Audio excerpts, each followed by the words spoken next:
Thank you, Mr. Chairman, and thank you to our ranking member, Congresswoman Waters.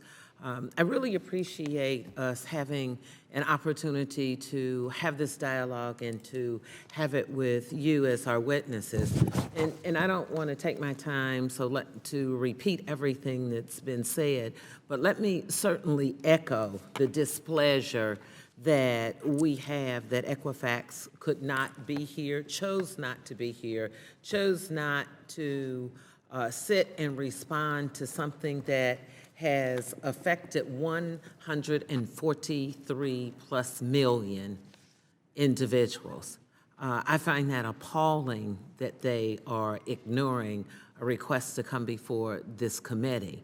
I'm also must say, Mr. Chairman, I'm disappointed that we don't have seats across the aisle filled. This is not a partisan issue. This is not about Democrats.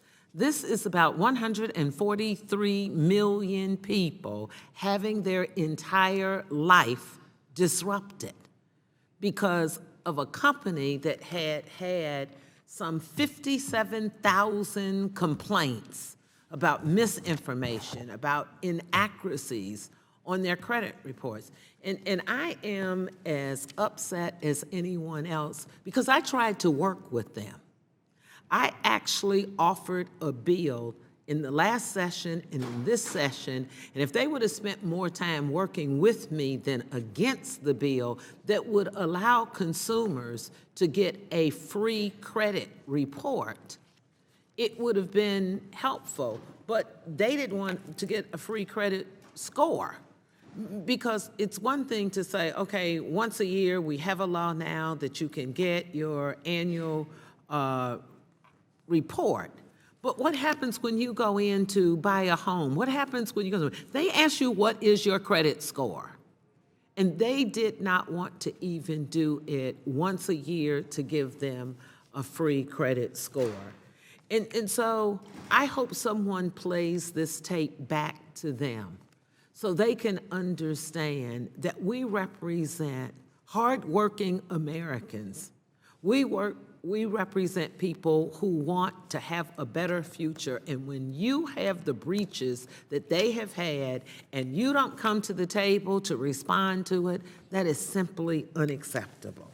I guess as I'm sitting here today, I believe one of the ways we can really get companies to focus on cybersecurity is to put in place a system where there's a monetary penalty for each person's data that's breached. You know, let them feel some of the consequences that 143 million people are experiencing. When you think about, we had the data up here, 1 out of 5 consumers have had an error on their report. So there were already issues with them. There were already things that they knew that this could be a possibility, and what did they do? They ignored it.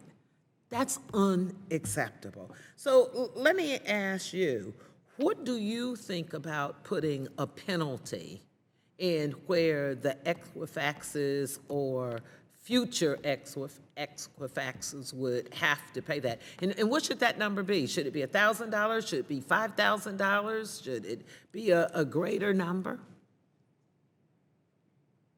Ms. Wu. Well, thank you, Congresswoman Beatty, and thank you for the question, and I completely agree there should be some sort of penalty when companies lose our data.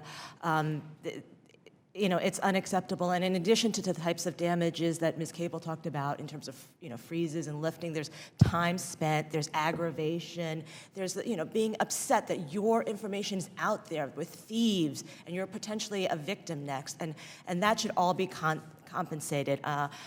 You know, the maximum statutory damages under the Fair Credit Reporting Act is $1,000. That was, you know, 40 years ago. It probably should be a lot greater than that. So should we be looking at legislation to make that number more in line with today's cost of living? Well, certainly increasing the statutory damage is something we'd be in favor of, and as you know, there was a bill the same day, exactly. The same day that the Equifax hearing announced its breach, there was a hearing on a bill to reduce those damages under the Fair Credit Reporting Act. Well, I think my time is up, so Mr. Chairman, I yield back.